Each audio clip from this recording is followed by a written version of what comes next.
biraz belki.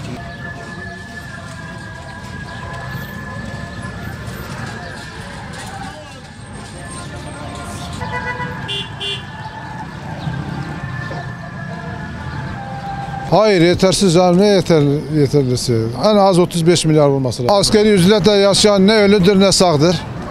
Geçimi zordur. Hele bir hasar kirası varsa o adam ölmüş demektir yani. Ölse daha iyidir yani. Piyasa ürünlere zam yapmaması lazım. Aynı fiyata durması lazım yani. Böyle yapsa, onlar yükselse, zam yapılsa faydası yok, boştur yani. Bir faydası yok. Ha zam yapmış, ha yapmamış. O fiyat yükseldi mi aynıdır yani. Valla şu anki ekonomiye göre, enflasyona göre en az 27 ya da 30 olması lazım. Şu anda.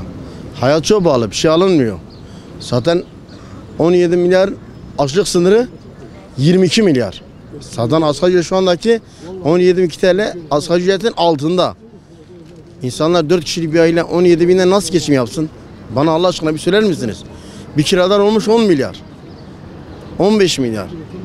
Bunun elektriği, suyu, telefonu, doğalgazı, bunlar ne yiyecek ne içecek. Bu durumda en uygun ortalaması 30'dan aşağı olmaması lazım. 25 yine kurtarmaz insanları. Ve bu arada emekli insanların da 17 TL olması lazım. 12 milyar onlara hiç yetmiyor. Adamlar şu an açlar yani. Ürünlere zam yapmayacak, asgari ücret aynı parada kalacak. Düşürecek. Enflasyon düşürecek, ekonomi düşürecek ama düşürmüyor. Bugün ekmek 8 TL ise yarın 30-25 olduğu zaman 12 TL olacak. Ne anladık bu işlemimiz? Sıfır elden var sıfır, yine aynı.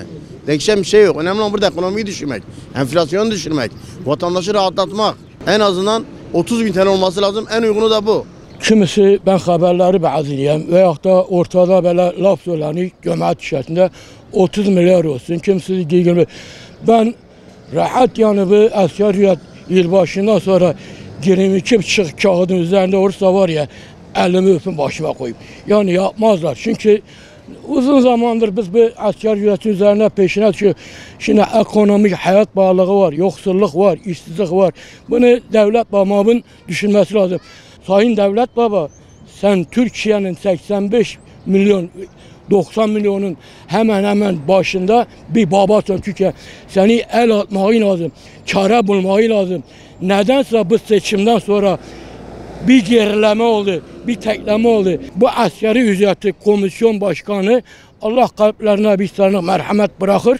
Ben öyle düşünüyorum. İnşallah benim temennim 25 milyar olmasını istiyorum. Çünkü artık daraldık. Nereye kadar dayanak? Bıçak demire dayanmış.